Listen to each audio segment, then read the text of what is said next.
Welcome to the Ultimate You podcast. We're here to help you evolve mentally, emotionally, and physically to become the ultimate version of you. And I'm super excited because this is the launch of season 2. And we have some amazing hosts for this season. And we're going to be bringing in the heat. We are coming in hot. And we have the amazing Dr. Mac and Ryan Gambin. How you doing, boys? Doing well. Doing really well, man. Thank you. Awesome. So excited to have you guys here because we've got a lot of cool topics to cover, and it's going to be a journey. It's going to be a journey. We're on a mission, and we're pumped to bring some great content, great knowledge, great education, and so much more. And before we get into that, I guess I want to throw a bit of sauce on you boys and share who you actually are, because a lot of our tribe may not know who you are, and they really need to, and they really should. So I know you guys are humble and you'll probably get a bit shy, but just let me talk about you for a little bit. Is that cool? No problem, mate. Ryan, can you go first? Bring it. Ryan. Yeah. Ryan is the head of education for Ultimate You, and we're so excited to have you on board, my man. But, thank you. But even more than that, you are an Olympian. You are a master coach, and you really do know what it takes as a coach and an athlete to compete at the highest level. And I also think you're the only person that I know that's coached themselves to an Olympic. Oh, I'm sure I'm not the only one. You're the only one I know, that's for damn sure. Well, you know a lot of people, so Yeah, let's roll with You'd it. have to be close to the only swimmer, man. There's not a lot of those. What an achievement. Thanks, man. Yeah. First of all, what a privilege. It's going to be cool. I've done a few podcasts, but always as a guest. So I'm looking forward to this challenge as a host and working with you boys. Pretty heavy hitters in the fitness industry. Yeah. But yeah, I mean, are we getting straight into the background stories, or look? I'm gonna just talk a little bit about Dr. Mac, and then we're gonna go into a little bit more. Let's just put this on the table. We could probably speak for days on your resume. It is long, it is heavy. It's like one of those healthy encyclopedias that make a nice noise when you drop it on the table. But let me sum a few things up. You're the only HP and strength conditioning coach on the planet who's worked with and done applied research in the NRL, AFL, Super Rugby, Premier League Soccer, and the NCAA football. Yeah, mate. It's been a lot of a great experience to be able to be in those organisations and do that research. And a lot of people see that research and they go, oh, it's all sciencey and it's all a little bit sort of white coat. But it's not about that at all. It's about being in the gym and on the field and producing data that assists with people and their performance. Absolutely, that's what it's all about. And that's where you come into play too, where you have my respect in regards to you are the white coat guy, but you're one of the very few that translates really well as an athlete and as a coach yourself, right? Yeah, I have a white coat, man. But I work hard to avoid that sort of. But I don't have a white coat, and I'm envious of that because you're so goddamn knowledgeable. Yeah. But then you're still one of the boys, and you get in the gym and in the trenches. Yeah, man. But I ended up there sort of by accident. I mean, I had aspirations in rugby league as a young guy, and that all came to an end pretty early. And then it was a case, well, what am I going to do now? So it was about. Always interested in strength conditioning and training and fitness and all that sort of thing. So it's like, okay, how can I make my way into that industry or that field of expertise? And so I started off and did some study, and then it went from there, and I ended up sort of doing it for about 15 years. So, absolutely. And that's not all you've done. You've got a physiotherapy master's degree. You have pioneered spot hormone testing internationally, which is huge. And of course, we've got a lot more to talk about on that shortly, which we're really, really excited about. I think we can safely say you're the only full-time tenured professor level strength conditioning coach in Australia, and there'd be less than 5 globally, which is a huge achievement. And I think this is why we bring so much to the table with this conversation. Yeah, man, thank you. It's a big wrap, no pressure, right, straight off the bat. But that's why you're here. Yeah, those things, come with a commitment to, continuing to look for opportunities in the applied area, and then backing that up with, I suppose, the theoretical science and the research and that sort of thing, so that the science is to inform the training, not the other way around. Yeah. So, and physio was something that I did quite a few years ago because I was interested in the nexus between the strength conditioning and the training staff and the sports medicine staff, and to sort of pioneer that that conduit, if you will, between those two. Because, like most industries, there's a little bit of back and forth. Yeah. And, and so trying to find a way to get those groups talking together and taking, applied strength conditioning training, and putting that into the rehab and really ramping up the return to play type recovery protocols after injury and making them really applied, that so when people come back, their risk of new injury is reduced. Yeah, and I think that's why, again, this is going to be so special, because all of us are in the trenches every single day, and it's rare that we get someone of your caliber that is actually in the trenches, in the gym, doing the do, and working with clients. And again, this is another reason why we're so honoured to have you on at Ultimate U to help us with advisory over sports science and performance. So, it's a superstar team right here, and we're really excited to come in hot and change some lives. Yeah. So, bluntly, Mac. Yes, mate. Sports science-wise, what's left for you? Formal education-wise, that you've hit the ceiling, haven't you? Yeah, man. There's not much more to do, which is where I can now look for these sort of opportunities. I mean, look at like Ultimate U and organisations like that are dynamic, that are really committed to looking for opportunities to do things differently, and not for the sake of it, but for the improvement and continuing to push the envelope and bring that high performance stuff into the mainstream. And the hormones is a great example, because that hormone work, on the spot testing of hormones to determine people's profile and where they are, has been around for a while. Like I've been doing it for about 12 years, but it is still unavailable up until right now. Absolutely. It's been unavailable in mainstream health and fitness, and that can inform a whole bunch of things around for PTs, right through to allied health and the whole works, so that they can have really informed conversations with clients and give their clients a huge amount of confidence that, so my PT knows what's going on. They give me good information. It's on the spot.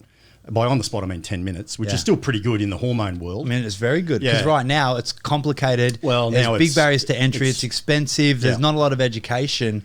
And a lot of people, you don't even know it's available, which is a huge challenge. Yeah, and for most people, it's a blood test. It's still a blood test, and several days for your results. And for a lot of those hormones that are diurnal and they change every day, that data is not particularly useful by the time you get it. So, and that's how I sort of started looking at that, because it was about, I need to know this right now.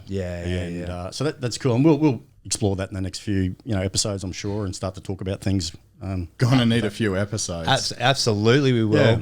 But, that's cool. But we will definitely dive into that, which I'm really excited about. So, look, guys, I mean, we're here to make a difference, and again, I'm honoured to have you on the podcast, because for a long time, we've had a huge mission at UI. Our mission is to transform 1 million lives. And our vision has always been to create extraordinary self-leaders through education, so they can go out, improve themselves, but then give that gift to others. And for me, that was always the best way to make the biggest impact globally. One person can't really change the world, but with a combined genius and that flow and effect of giving and contributing, you can absolutely change the world. And I don't know if you know some of these stats, but I think there's about 65% of Australians are obese or overweight. That's close to 15 million Australians suffering and feeling the pain of being overweight, bad health, which inevitably affects mindset, inevitably affects anxiety, depression, things of that nature. And I think we've just got such a raw opportunity that there's education everywhere. Right, there's education everywhere. Just like McDonald's, there's a gym on every corner. There is Google. Every second person's a PT or a coach. But why then is there such a huge number of people suffering in the best country in the world, in my opinion? And I believe that's because there's a lack of fucking leadership. There's a lack of true leaders that are in the trenches showing people how to be the example. Because I can talk your ear off all day, but if I'm not in there showing you how it's done, or if I'm not doing it myself, then are you going to believe enough to sacrifice, suffer, change your habits and rituals, and do the do in order to transform and change? So again, this is what I'm really excited about, because I'm with two men that absolutely live by example, in the trenches every day, just like me, and again, have that servant's heart where both of you guys constantly contribute, just like I do, to try to change other people, to help other people every single day. And I think we've just got this amazing opportunity to make a dent in that number, bringing that number from 15 million down to 1 million, 5 million. Anything lower is an amazing thing. And then, of course, the supplemental effects that we'll have on anxiety, depression, and helping people just live a better quality of life. What do you think about those numbers? Well, I want to butt in there and talk about you just for a second. I know we probably have a game plan, but hearing how passionate you are, this is the conversation we had when we first sat down. Yeah. I know you're not putting this on for a podcast, right?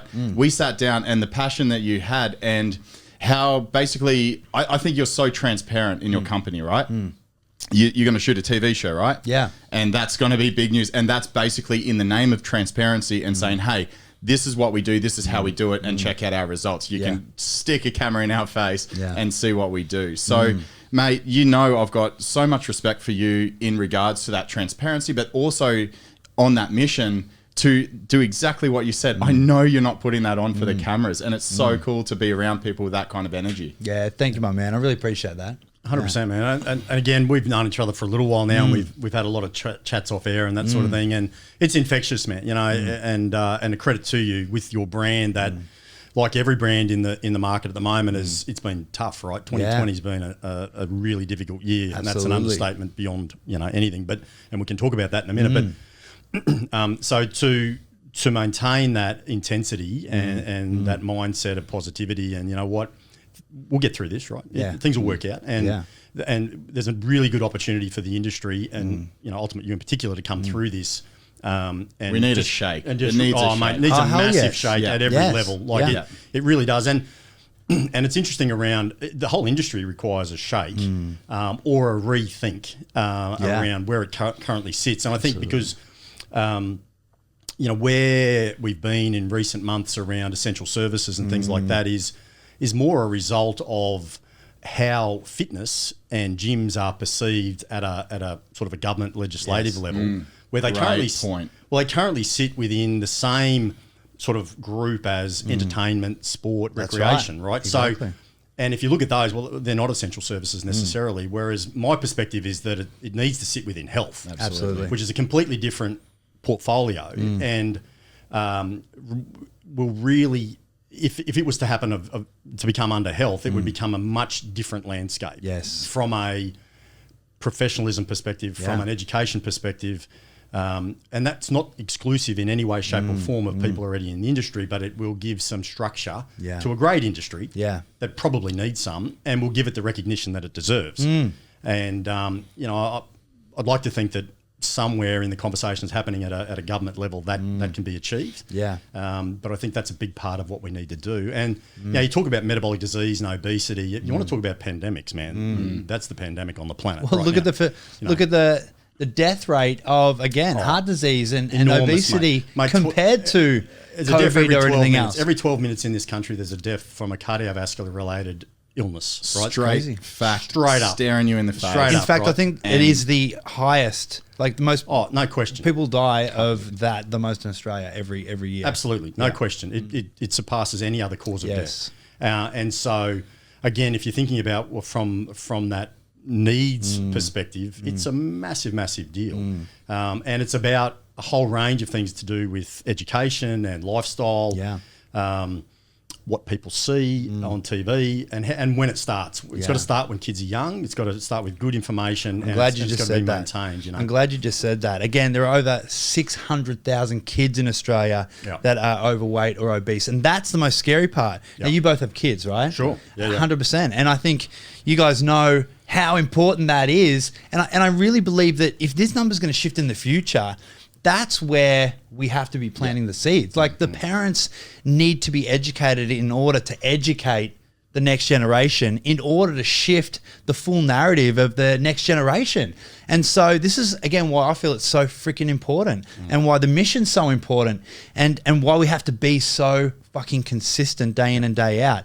Because as I keep mentioning, the quality of life is so good, right? We are the luckiest country in the world. We have everything we need. We've got clean water, abundance of great food. We've got education. So why the hell is this happening? I mean, this is the $1 million question. You know what's interesting, and I find that, this is interesting. Unfortunately, not everyone thinks like we do, and a lot of the listeners will do. So first thing I think about when I open my eyes in the morning is what am I going to do that day in the gym? Usually, Yes. I think 100%. there's an opportunity to get in the gym and Ding, ding, get some training work time. done. Yeah. See, not everyone thinks like that. That's true. right? And so for some people, it's a massive chore, and some people need a trainer to give them some advice because they're not necessarily educated on even what to do in a gym. People are intimidated by the environment. Yes. So sometimes, and by no intent on anybody's part to make it a confronting environment, but it's new, it's different. People have issues around confidence and maybe they're there's a lot of barriers to entry, but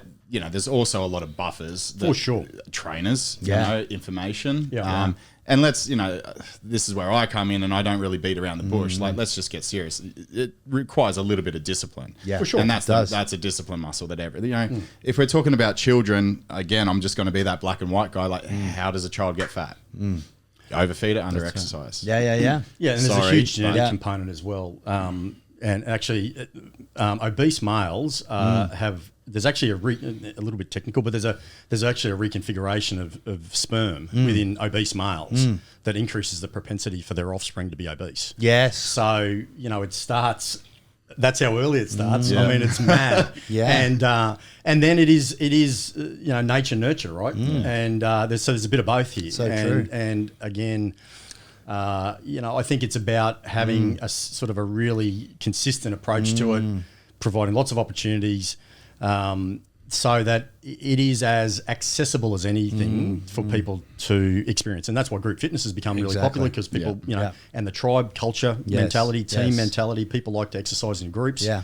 See, I'm not really an exerciser in groups, but a lot of people like to do that, and that's cool. But Whatever great, it takes, great right? for accountability, isn't But it? 100%, Yeah. There's the 100%. choice there as well. Of course, right? So And I love what you just said about genetics, because correct me if I'm wrong on this, but I believe that every human actually has the power to shift their genetics in order to assist the next generation, their kids or their kids' kids, to make it easier for them to stay leaner, healthier, if they do the work now, because you are shifting. It's epigenetics, right? You're shifting and turning on genetics in order to then pass that gift down. So, you may not value yourself, but for fuck's sake, value your kids and value your kids' kids in order to shift the narrative there and the next generation there, so they can live a better life, right? Yeah, absolutely. And the epigenetic piece and the manner in which genes express themselves is something that you can have an impact on over the lifespan. Incredible topic. And that Very we've seen that with fascinating. twin studies that, identical twins who are separated at birth. One goes down one track, into maybe a sort of a low socioeconomic area or impoverished area, and the other person ends up adopted by a family that are well off, for example. They'll end up completely different in terms of their musculoskeletal structure. One might end up an Olympian, the other ends up, not even, interested in anything to do with athletics or sport. So, it's pretty interesting around how that works. Yeah. But the dynamic nature of the human body is that we can have a massive impact. And people come up with excuses a lot of the time. Yeah. But ultimately, the commitment / dedication requirement is there. If you want to lose weight, you've got to control what you put in your mouth. That's right. And that's where it comes down to, and get off your backside. Yeah. And doesn't mean you have to, do 10 sessions a week. But you do have to do something, And so I'm all about those quick wins, those easy wins, and I think there's things that we can do there. 100%. And I think one of the gifts of the last sort of 5 years, and again, we've had this discussion about social media before. It's a love-hate relationship in so many different ways. But I think the gift for health and fitness is that, social media has made fitness cooler than ever before. And that's a great spark for a lot of people to start training. And I think people are either going to be motivated by pleasure or pain, which we know are the two driving factors.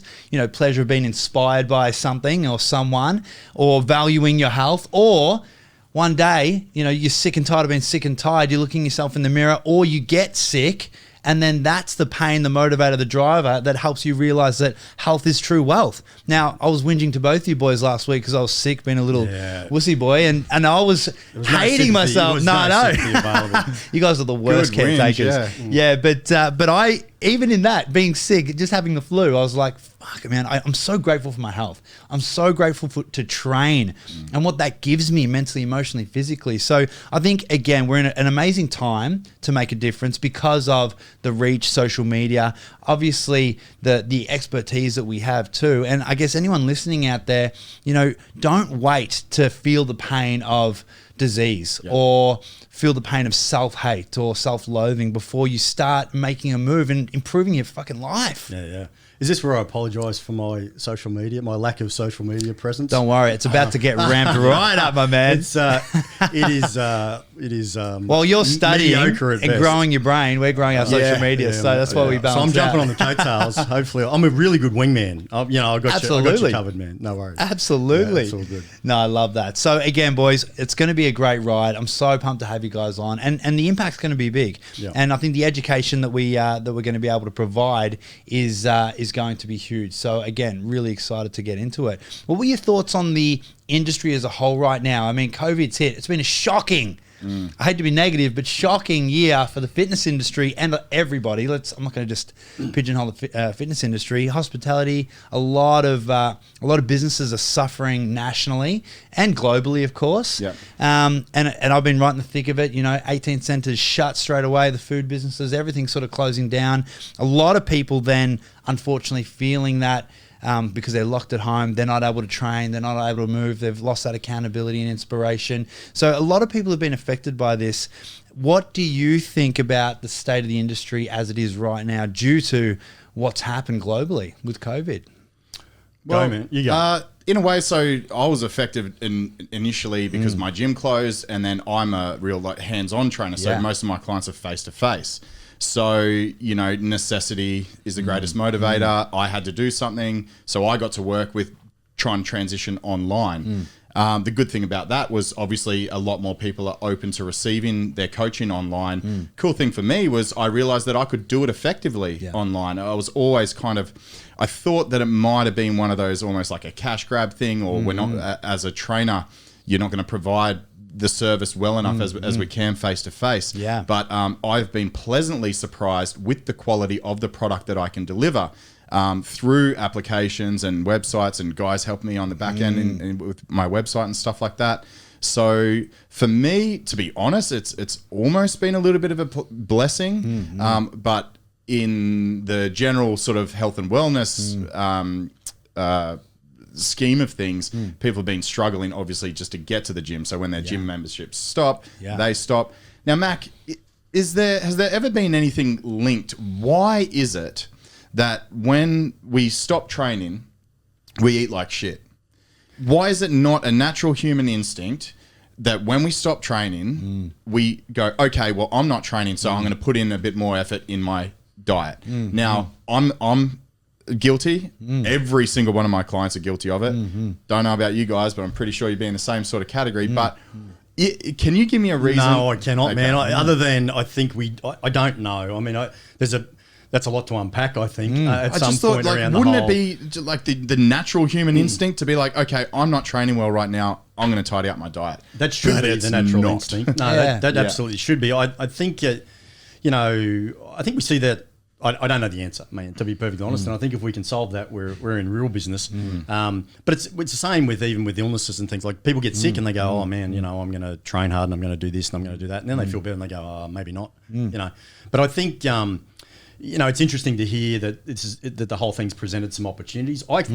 No question, in my humble opinion, the gym industry has copped an enormously bad rap in this whole thing from how it's been categorised, as we mentioned earlier, and then just this perception that it is the gyms are an environment where there's a higher risk of illness and all sort of thing. I've read a lot of research on it, and a lot of the early studies, there were a couple of studies done many years ago that found high levels of streptococcus and a couple of other bugs, E. coli and things like that.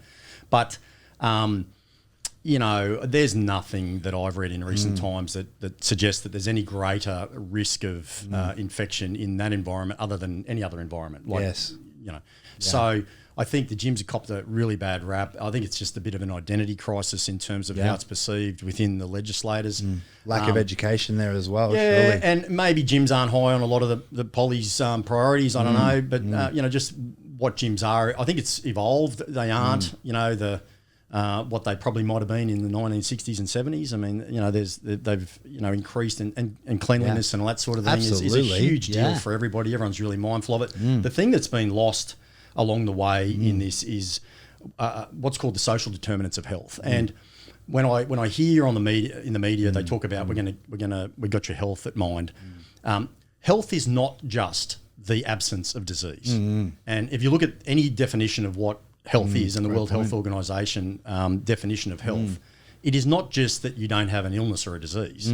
Health is a large milieu, if you will, of mental health, it's environmental health. Yes. It comes back to things called social determinants of health. What are the things that determine health in our society? It's about income. Yeah. It's about employment. It's about education. It's all of those things. So, in this environment, I think about the overall health of the community generally. And I think about the social determinants of that health. When you compromise people's employment, when you compromise income, and the big one is hope. Yeah. And an end point.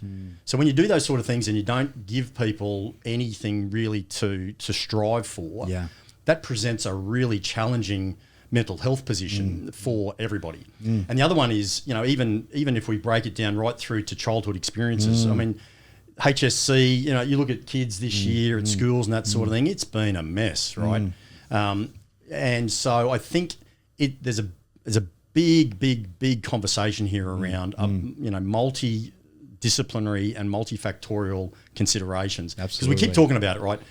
Everyone keeps talking about the mental health piece, and we keep hearing that there's whether it's GPs or paramedics or nurses, they're telling us the same things around a lot of increases in anxiety, suicide, depression. I mean, suicides at the absolute end of the spectrum, which is the last place we want to be. And we're seeing these numbers, and we're hearing about these numbers. Domestic violence too on lockdown? Possibly. I don't know. I don't know. Absolutely. I don't know. I watched a few things in Parliament. They were talking about not only physical abuse, but then child abuse as well had increased. It opened up a plethora of things that you would issues. never exactly right. Consider. And I think you guys sort of crisscrossed answer and question before when you're asking why do we tend to eat so terribly, and you just mentioned that when you lose sight of hope or a goal or something to strive for, what do we then want to do with ourselves? If we fall into a place of apathy, we seek comfort, and then when we seek comfort, we eat, and we go to unresourceful, convenient ways of seeking comfort, right? So again, I think it's a psychological challenge, an issue that, again, man, human, women, everyone has struggled for a long time with that specifically. This is what we love to focus on at Ultimate You, is that mindset piece of how do we overcome those exact challenges with education, discipline, understanding that we're comfort seekers naturally. Even, three guys like us that are, again, self-acclaimed warriors in the gym, out of the gym, we work hard, we're disciplined, we achieve, we're high achievers, but at the end of the day, you peel back the layers, we all seek love, we all seek comfort, we all have emotional needs that if not met, we then delve into often unresourceful avenues of achieving those needs being met if we're not educated enough and use our logical mind enough to select resourceful ways of meeting those needs. And again, it's the education piece. It's like if you educate people around the trap of falling out of training and then overeating or seeking comfort all the time, if people can learn the philosophies around that, when it happens, what do you think about? You think about that. If it's never spoken about, you're just going to go with what your emotions tell you to go with. And this is how most people spend their lives. They're run by their emotional state. They don't feel like going to the gym in the morning, stay in bed. They don't feel like stepping up at work, stay comfortable, don't say anything. They don't feel like pushing themselves mentally, emotionally, physically in sport or relationships. What do? They stay average, they settle. And this is what, you know, I love to try to challenge everyone on is to break the mold. Fucking step through that, think through that so they can do more and be more. And I think that, again, health and fitness and how we are as individuals in that space, and then looking at a national level, global level of what's happened with COVID, you can see a lot of the similar unresourceful patterns that humans play out being triggered because of COVID, because you take away hope and goals and achievement and setting sights, and you take away physical movement in the gym, you're not then able to meet certain needs in a resourceful way, and you seek comfort unresourcefully, Really aka alcohol, drugs, shit banter, negativity, bitching with people. They're all ways of meeting the need of connection. You know, and again, it's a crazy, crazy world. And I think that it's just triggered so much more of our unresourceful side because we weren't expecting it. We weren't thinking about it. And again, hopefully people have felt the pain of that so that we can come out in 2021 and maybe shift some of that. What do you guys think? Well, let's bring it back to us as individuals, and so we can relate. Yeah. Because I guess it might be easy for our audience to go, okay, well, you guys are you know, fitness professionals. It's easy for you. How did you guys go during COVID? Did you struggle with motivation or? Well, look, personally for me, the first one, I was in Melbourne for the first wave. So I came up to Gold Coast after the first wave. You legged it. I know. I got out. See ya. And of course, I didn't know the second wave was coming, but you're lucky, I thought man. Brisbane's open. I'm going to go and work in Brisbane so I can actually do something while everything else is shut. And I think the biggest impact for me was just so much alone time. And I love to be alone, by the way, so I didn't think it'd affect me. But because I'm so used to seeing people, connecting with people in the centres and at the supermarket or whatever, just spending so much time in solitude became actually challenging. And actually, me and Jace talked a little bit about this in our last podcast. You go to some dark places sometimes and some interesting places. So for me, that was the biggest challenge. I don't lose motivation in training because I fucking love it. It's a second nature for me now. Right. When I was younger, I was shocking. But I broke that habit and recrafted that and became something different, which I think a lot of people do. So I didn't lose focus of eating clean and of course training. But for me, it was more. What were you doing training wise? Did you have access to gyms or anything? Well, look, I had access to my centres. Again, I was very lucky. But we'll also doing online classes at that stage. So I was doing some home workouts. I'd do a bit of cardio outside, walking, really whatever I could. But even if I could just walk, I would have just done that. I would have just moved because for me, moving is just so crucial. So you look forward to training every single day? I love most it. days. Absolutely. Would you say you're similar to me where if you don't feel like training that day, you just know something's wrong? Yeah. If I look forward, so I'm similar. I wake up in the morning, I go, oh cool, what have I got on schedule to train today? Cool, what clients have I got? Cool, I'll train them, then I'll train. If I know that I'm not looking forward to training, I just know something's up. Yeah. So like, for example, my story during COVID was I started making sandbags. I just started making sandbags and throwing them around. I loved it. Yeah. Mama Gambin helped me out. She's a sewer by trade, and love it. Started making sandbags, and I was throwing them around. Yes. Cool. What did you get up to? Man, I went to the garage with a bench, a curl bar, and a couple of straight bars. You know, I had a few bars in there, and I walking outside, things like that. I got some cardio equipment at home, but I did what we were just talking about. I had a look at it in terms of food and didn't go crazy with the food. I mean, I don't go crazy anyway, but kept it pretty lean and just trained in the garage and tried to do what I could do in the garage. Yeah, and then try to get outside, go for walks around, like down the beach or wherever it might be. And at the time when we were in real lockdown, that was just around the block almost, and. So try to keep active with that sort of thing. And then work-wise, we just moved to Zoom. So it was home 24/7. And I'm the same, man. I'm good on my own. I'm lone wolf, no problem. And but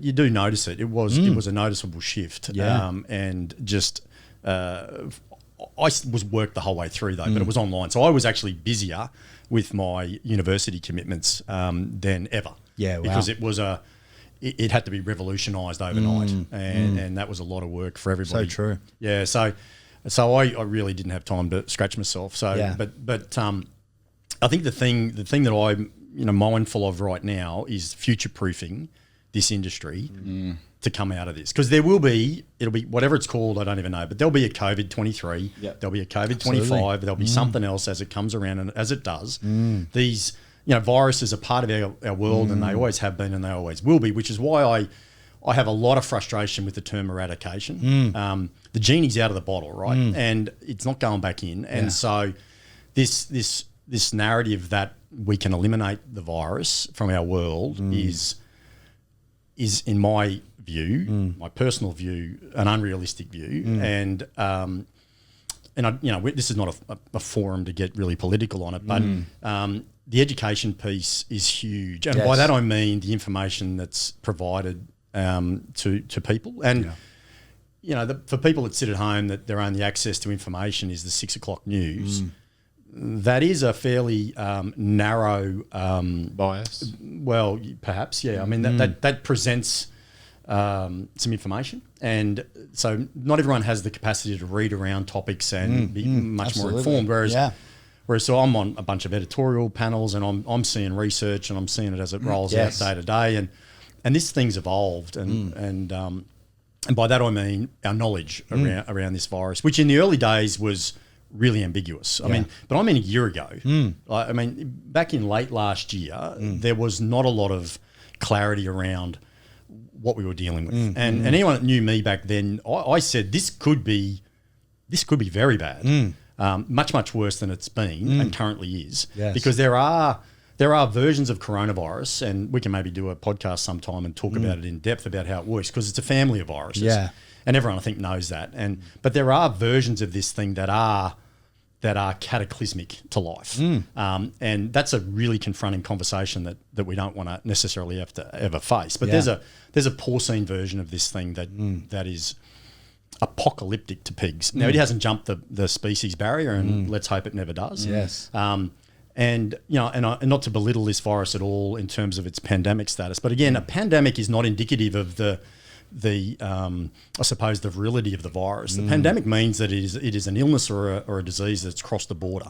That's right. So the minute it left China, it became a pandemic. Yes. Every year, influenza is a pandemic. That's right. Tuberculosis is a pandemic. That's right. So, I think there's been this sort of perception that because it's been labelled a pandemic, it's this indiscriminate, killer of everybody. It's a serious virus for a very small part of the population, and that's been well established.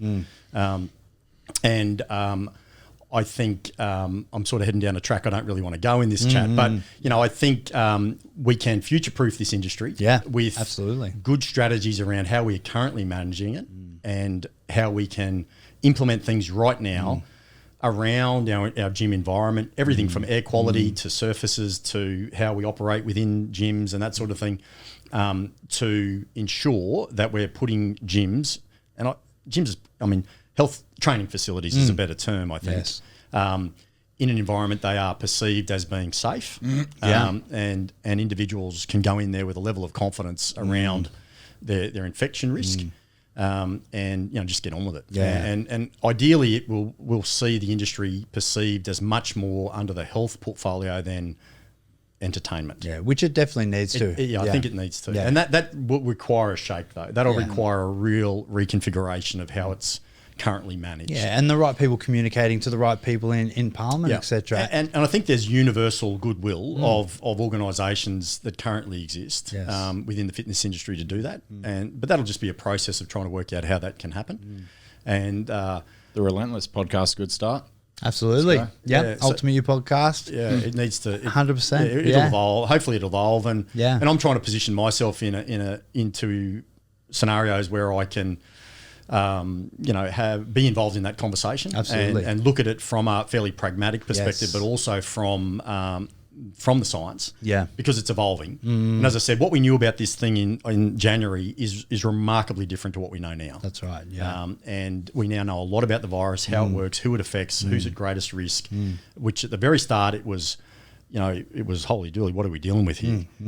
Whereas now it's, okay, we know exactly what we're dealing with here, and let's now work our way through how we come out the other end of this thing. So, do you feel like it's been extremely fear driven? Do you think there's I know a lot of people are freaking out to the point where they're so scared to even read on the topic, which means they're fully uneducated on anything about it. All they're being educated on is what they hear on TV, which again is not necessarily correct. Well, yeah, I was going to say I can relate to that mindset because I could almost say that being uneducated is almost better than being wrongly educated or steered down the wrong path. So I've actually stayed out of it, but like there's my knowledge there. Exactly. Yeah, so I think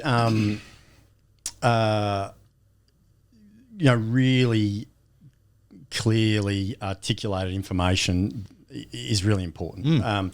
So important for people to know where to get it from. Yeah, so the fear piece, look, it's difficult. I understand for health authorities it's really difficult. And I'm quite mindful of, my comments in any forum around that because I'm careful what I say around a few things. But I think that the information that has been disseminated, in my view, hasn't evolved how it should have. And by that I mean what we knew about this thing in February is different to what we know now, but I haven't seen a remarkable shift in the information that's being provided or the strategies that are implemented, like lockdowns. So at the very start, lockdowns were really quite a good strategy for a short period of time. And the World Health Organization has said that as a short-term initiative to enable health departments to sort of circle the wagons, get an idea of what they're dealing with and implement strategies to come forward. Yes.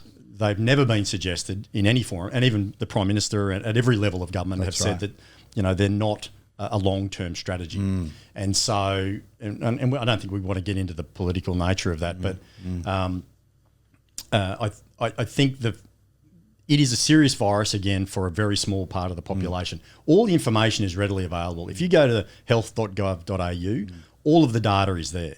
The largest demographic that are impacted by this are 18 to 28-year-olds, right? Nobody dies. Nobody's died, male or female. And usually takes a few days to... Yeah, I know a bunch of people who've had it. I know a bunch of people overseas who've had it, didn't even know they had it. Yes. Realised many, many weeks later that they had a positive antibody test. And so... however, for the older pops, for the over 70s and really over 80s and 90s, it is a serious problem, particularly those individuals that have comorbidities. And I think there's been a little bit of a lack of education. Like comorbidities is a term that is really just means another illness that you've got that's going to increase your risk of death. Yes, and so we're not seeing a lot of otherwise healthy people. By otherwise healthy, I mean people who don't have any other illnesses. Not everyone over 90 that gets this dies, or 80 or 70 or 60. But those who are a little bit older, I mean, by nature of a thing called immunosenescence, which is a shift in our T cells, which are immune cells within our body. As we age, we get a shift in that, and we lose those T cells. And so our immunocompromise is greater. We become at greater risk of any infection, and that's where grandma or granddad, even if they get a common cold, it's a big deal. It's a common rhinovirus or something. Absolutely. So, and if you add the fact that they've got some chronic respiratory illnesses or emphysema or something like that, then it's a big deal. And in fact, if they got influenza, they'd be 40 times more likely to die from influenza. So, and I mean, we won't go too much into the stats. No, I don't want to get into it, but is there more people dying of the flu every year compared to coronavirus? Do you feel like the flu's just as challenging for that older demographic? Yeah, I think we get sort of screamed down if we say it's just another flu. It's different. It's a different family of viruses. But I look at it this way: Australia has one of the most successful influenza vaccination campaigns on the planet, and we still get anywhere from 1,500 to 3,500 people a year die from influenza. Yes, now that's with the best vaccination protocols in the world. So interesting. This mindset that you can eradicate an influenza virus or a COVID virus or any other sort of other virus, I think is perhaps a little unrealistic. Yeah. And it's about education. It's about those that are at most risk, putting great systems in place to assist them and help them stay safe. And my parents are in their 80s. Yeah. They're high risk. They've got comorbidities. Absolutely. I've got people, my parents live in a high-rise apartment building where one of their neighbours was on the Ruby Princess and came back to their apartment building with COVID. Oh, wow. So they were about as close to people who were infected as you can possibly get. They didn't get it. Yes. Because, I told them what to do, and it was pretty simple. It was about social distancing. It was about being mindful of where you go. There's a lot of positive takeaways. Yeah, for everyone's sure, washing man. their hands again. Yeah. The water bill's going through the roof, and we're gonna, the water reserves are going down rapidly. But you know what? But we got clean hands. But we got clean hands, and it's funny because nothing has changed, right? The things that we're telling people to do now, we've been telling people for 100 years. Right. Wash your hands. Stay home if you're sick. Avoid people who are unwell. Just simple things like that. You know, towel in the gym. I still see people in gyms not using towels, and you just shake your head. But all in all, we're going to be okay. But no, we are. We Before are. we all That's all start a bit of doom and gloom. Sorry, I know I'm the doomsday. No, I mean I love this. This needs to be said, and this is the exactly sort of why you're on, man. I could just sit here and content that we listen want to produce. But it's all readily available. All that information is available on health.gov.au. It's so get educated. I think that's one of the core takeaways I'd like people to run with is on this topic especially, and anything that impacts them.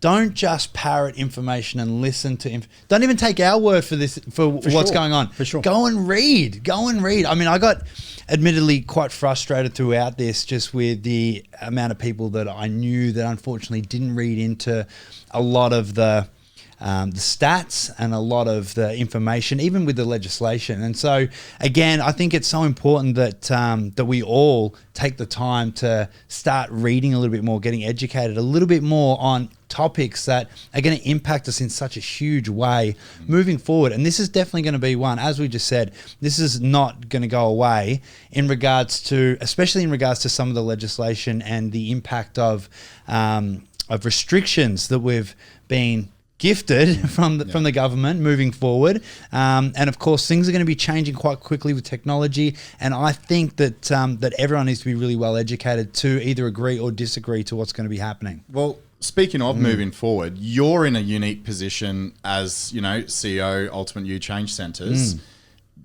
Give us a little bit of a story about how you're doing in reopening. What are your policies and procedures reopening? Well, look, I mean, we've got the COVID safe plans all following the guidelines. We have people patrolling. I mean, it's pretty strict, and we've got a lot of restrictions. I mean, at the moment, relaunching, we can only have 10 in a class, and that's very, very strict. That's local to Victoria, Melbourne? That's to Victoria at the moment, And of course, there's distancing rules and a whole bunch of stuff we're going to have to do right now.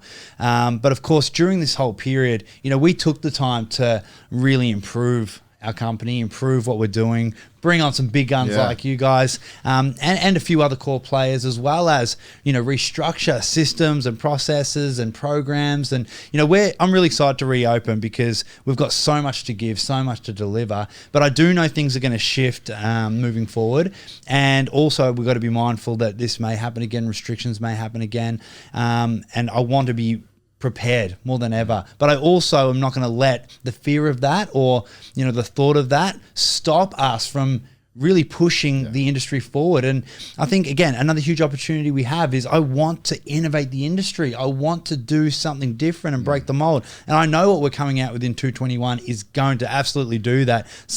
A lot of the stuff people don't know yet, and we've all been discussing it behind closed doors in our white coats, and only one real one, but we pretend to put it on as well. Microscopes and our stethoscopes. That's right. I get the stick out on the board. But again, we're going to be able to shake things up. Do you guys agree that looking at the last 100 years, I reckon probably the biggest innovation to health and fitness was potentially CrossFit. Like, that really made an impact and difference.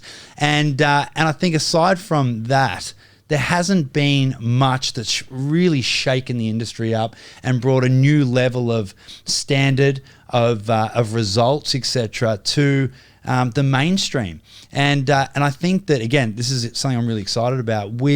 I've been trying to do this for the last 7 years, and we are definitely getting there every single year. But 221, I know with what we're coming out with, and of course with people like you guys on board, we're going to be able to truly innovate the industry like never before and bridge so many gaps and connect so many dots that people aren't expecting. What do you guys think about the lack of innovation and where we're going to be taking things? I'm excited for the industry right now because it's becoming increasingly obvious that there's a shift. And I guess we can credit CrossFit for that. I have this conversation all the time. I really like the exercises that are prescribed in CrossFit. I'm not a fan of the prescription, except the handstand walks, man. Yeah. if you've had a shoulder reconstruction, you just can't do them. Man. I can't do them. I've had 4 shoulder recos, man. I couldn't do a handstand. No, to save myself. So that's where they go a little bit off track, obviously, in the exercise. We got to remember, like CrossFit, in my opinion, I've gone and done on my level 1 CrossFit, and the workouts are designed to break you. They're designed to challenge you and break, but they're designed to break guys like Rich Froning, who's a weapon. He's unbreakable, and that's why it's entertaining. So it's entertaining for us guys to sit back and watch these guys do these incredible challenges that if we attempted that, and that's where we go wrong, because someone watches the CrossFit Games and go, cool, I'm going to do that. And then they can't do that because they get them to do a 2-kilometer row and then like 10 snatches, the most technical lift you can do in a row. Yeah. So that's where the wheels fall off. But I do like the exercises that they choose. And I think that sparked a lot of interest in, I guess, I'm going to have to go with this term functional fitness or functional training. Yeah. I don't know. I don't really know what else to call it. And because I don't know what to call what I do. I like a bit of everything. It's called beast mode. Yeah, that's right. Beast mode. Mad, just Mad dog tilt. training. Well, I just like it all. Absolutely. You know? But I like it all in a logical, sequential order that is not going to ruin me. Yes. So like I like bodybuilding style training. I like weightlifting, Olympic style weightlifting. I like powerlifting. Yeah. I like strongman training. I like it all, man. Yeah. So, but I guess that's where I go all right within my business because I have the skill to prescribe them in the right order or a logical sequence. Yeah. I'm really excited to see that the push of the industry. Zach, yesterday. Zach Smith, like went hard. Yeah, one of the most popular bodybuilders, Instagram guys after Dr. Mac, of course. Absolutely. I think he's got a couple more followers than me. One or two. It would be close. We'd have to A little bit more hair. But absolute legend. Like, so that's a guy that has been in the trenches of the bodybuilding general fitness industry. Yeah. And I do believe that, say, call it 10 years ago, that's all, or 10 to 15 years ago, that's what gym was. If you went to the gym, you did bodybuilding. And I really like the fact that, you know, things are starting to change and transition. And Zach came in yesterday, first time he's done it in God knows how long, but I got him doing box jumps and dead ball slams and moving. And the reception of that was awesome.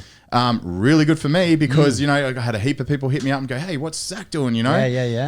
So and he's a true athlete, and that's absolutely. Again, he definitely has a great. He's not just muscle. No, he's switched on and he trains really hard, but he has that full athletic ability. Yeah. So and that's my opinion on where the industry is going is the right way. I think it's going the right way. What are your thoughts, Matt? Yeah, no, I agree. And CrossFit, you still do a few bicep curls though, don't you? Oh, rarely. But the CrossFit thing, I think, was ingenious. I mean, the guys that came up with that concept, fantastic concept, right? Absolutely. Because they took something, they gave people who are really good at exercise and training something to compete in. And so they may not have, they weren't necessarily, you know, world-class swimmers or runners or Olympic lifters, but they were really good at a bunch of things. That's right. And, you know, it's produced, you know, some legends, you know, within that industry, so I think that, and it's popular, right? And and it's a spectator sport, which is enormous for the whole industry. And the functional thing, I think we get a little bit lost with the term, but I think you know, exercises that are anything other than an isolation exercise is probably functional. Yes. That's where I get confused with the term because I guess the functional trainer has a little bit of a bad vibe about it too. Maybe because of CrossFit. Yeah, because they went hard with that term. It's functional. I don't know. Well, it's functional because you can move and you're moving and you're using, you know, multi-muscles, multi-joints, multi-planes of movement. It makes a lot of sense. Functional training is just, I don't know, it's just a catchphrase now for everything that everyone says it's functional. True. I mean, you can argue that it's semantics for me. Like, I kind of just go, you know what? if people are up and moving and training, fantastic. And Yes. some skills are involved in a lot of the lifts with the cleans and that sort of stuff, which take people some time to develop, which is awesome in terms of developing those skill sets. But in terms of where to from here, it certainly has led to the evolution of the industry where you're right, like 10, 20 years ago, it was maybe a step class or maybe a spin class. And it was pretty basic, chest and biceps type stuff for most people. And that's probably not that attractive to most people. And so it's broadened the scope, and then into group fitness and, HIIT training, the high intensity intervals has become a much more preferred mode of training other than just sitting along, just eating up the meters on the treadmill. But then again, for the competitive sort of physique world, HIIT, the high intensity interval stuff is a lot more difficult to integrate into your training, certainly from a comp prep perspective, because it's pretty easy to come up with a caloric, output for 20 minutes on a bike at 6 kilometers an hour or whatever it might be. Yeah. You can nail what the caloric expenditure is of that. Whereas determining the caloric expenditure of a sandbag session and a med ball session or a dead ball session and battle ropes and all that sort of stuff is a lot more difficult to integrate. So that's right. For that population, and I know it's not a huge population necessarily, but I know I spend a lot of time with those individuals, and so sort of quantifying that for them is a little bit more difficult. And a lot of the really popular influencers are in that space. Particularly the females. Absolutely. I see, with different federations and that sort of thing. So they are doing a lot of this, just climbing the stairs and sitting on the bike and doing things like that. But I've never considered that. I've never considered just being able to weigh up the caloric expenditure. Why it's so much easier to just calculate what they've done on the treadmill as opposed to worry about all the after effects of training when you've done a HIIT session. Yeah, and it's low impact, right? So, and the other thing is with those HIIT sessions, it's often new exercises they haven't done. It's often using muscle groups in a manner that are functional, that are quite different to what they're used to. Yeah. So you can deadlift all day, but there's a big difference between that and picking up a heavy ball and dropping it over your shoulder and incorporating, lumbo-pelvic stuff. It's a different movement sequence. So they'll be sore the next day, so it can sometimes compromise that next workout. Yeah. So for that population, it's a little bit different, but not everyone wants to be on a stage, but so for the other, everyone else in the world, I think it's great. I mean, from a weight loss perspective, and everyone, let's face it, most people want to lose some fat. That's right. and get into shape, and so it's a great strategy for them. High caloric demand, even if you can't quantify it necessarily. You can certainly that you've had a high intensity workout and. You burn some calories and, you can start to get a picture of that. Yeah. And I think, I agree. And I think a lot of our listeners are definitely chasing that, the weight loss factor and the health factor. And I think that's where there hasn't been enough innovation. And this is what I'm excited about is that, yes, there's been innovation in CrossFit and the culture side of things and making mainstream training more accessible and cool. But, what we're about to bring to the table with mindset, nutrition and training and science-backed elements of that has really never been done. And again, that's what 221 is going to be all about, bridging that gap and making that accessible for the average person in order to optimize their weight loss and their performance and their mindset and their just sense of quality of life. And again, I think that's where the true change should be, because of course, training is one element that we need to bring it all together to get a truly holistic approach that will gain long-term change. That's the only way to create true long-term change. Yep. You can train or even jump on a diet, but what's going to be the difference that makes a difference for sustainable change long-term and make it a full lifestyle? Well, I think there's something to be said to my mindset particularly, and you're an example. You're a well-accredited athlete yourself. You're WBFF pro, right? Yeah, absolutely. So you, as part of your caloric expenditure each week, you started doing jiu-jitsu. Yes. So that's I guess I'm one of those guys that if I'm waiting for the kettle to boil, I'll have to find something else to do. Yeah. You know, like I have So to multitask or try and, you know, I don't want time to eat up. I want to do something all the time. So if I'm going to be burning calories, I'd like to acquire a skill for that expenditure of time and energy. So that's why I love training the way I do, because I feel like, okay, well, you know, I love throwing my sandbags around or dead balls and kettlebells, but when I do that, I feel like I'm acquiring a bit more of a skill that will help me on the mats or help me in the cage. So can you tell us a little bit about your training style? I mean, because let's not get wrong, you're the business and mindset guy, but man, you are an athlete yourself. Absolutely. So, I mean, I definitely love bodybuilding style training, and I've been really consistent in that for a long time. But look, I love changing it up. I mean, I love cardio, I love sprints, I love HIIT training, and I love martial arts. You know, I've done martial arts my whole life. Boxing, kickboxing, you know, taekwondo.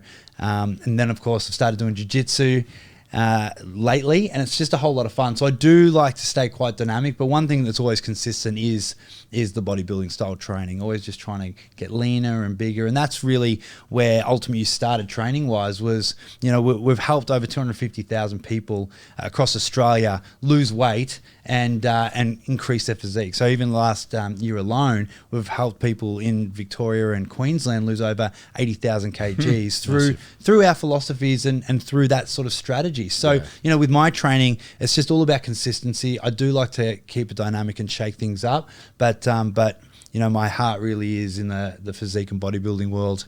And, you know, who knows what's going to happen in the future. I might do what Zach's done and just go all in MMA or whatever. But look, I love to lift. And I think, you know, that's the common thread between us three as well. We're all, we all love strength training. We all love lifting, and it's sort of in our blood, isn't it? What's the Socrates quote? No man... Oh, geez, you've gone deep, man. No man has the right to... I brought it up just the other day. It was something like no man has the right to... Socrates in our podcast?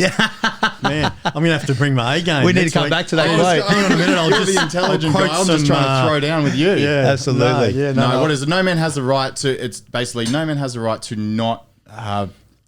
butchered it. We'll come back to that one. Stay tuned. Absolutely. Well, I know there's listeners out there that know exactly what I'm quoting. 100%. We'll put that up. But guys, I want to thank you so much for joining me. This has been an incredible experience having you guys in. We've touched on so many topics today, but this is just a start. I wanted everyone, all of our listeners' tribe, to get to know who you guys are, your passion and your mindset behind things. And in the next few episodes, we're going to be going deep on certain topics, going to enlighten people and hopefully give them a huge amount of takeaways to implement into their lives straight away. So again, from me, I want to say a huge thank you and welcome to the team, and thank you for hosting the podcast with me. Mate, awesome, man. Thank you very much. I probably should have said my little disclaimer at the start, and that was, you know, anything that I talk about here, and I'm sure everyone's the same, it's just my opinions. Yes. You know, so I'm not representing any other third party or anything like that. So I'm always really careful with that, you know, because I'm, you know, involved with a few organisations and that sort of thing. But yeah, awesome. And I think it's just good to have the conversation and just start to think a little bit outside the box. And, absolutely. You know, just look at things with a different lens and, you know, start to ramp it up. Yeah. From my point of view, this is the podcast that I always wanted to listen to. Yeah. You know, so you got Dr. Mac over here, yourself, myself. Basically, we're going to be doing this each and every week. So we're going to be bringing up every new topic. Yeah. So I hope that guys can tune in and look forward to these episodes where we can address those topics from a relatively educated point of view. Yeah, absolutely. So guys out there listening, if you want to know specific things, you want to ask questions, make sure you jump on our socials. Make sure you email us and ask the questions that you really want to get educated around. And we'll do our very best to provide those to you. But more importantly, we're going to have a whole lot of fun here. We're going to provide great content, and we will help you evolve mentally, emotionally, and physically. So until then, we'll see you next week on the Ultimate You podcast.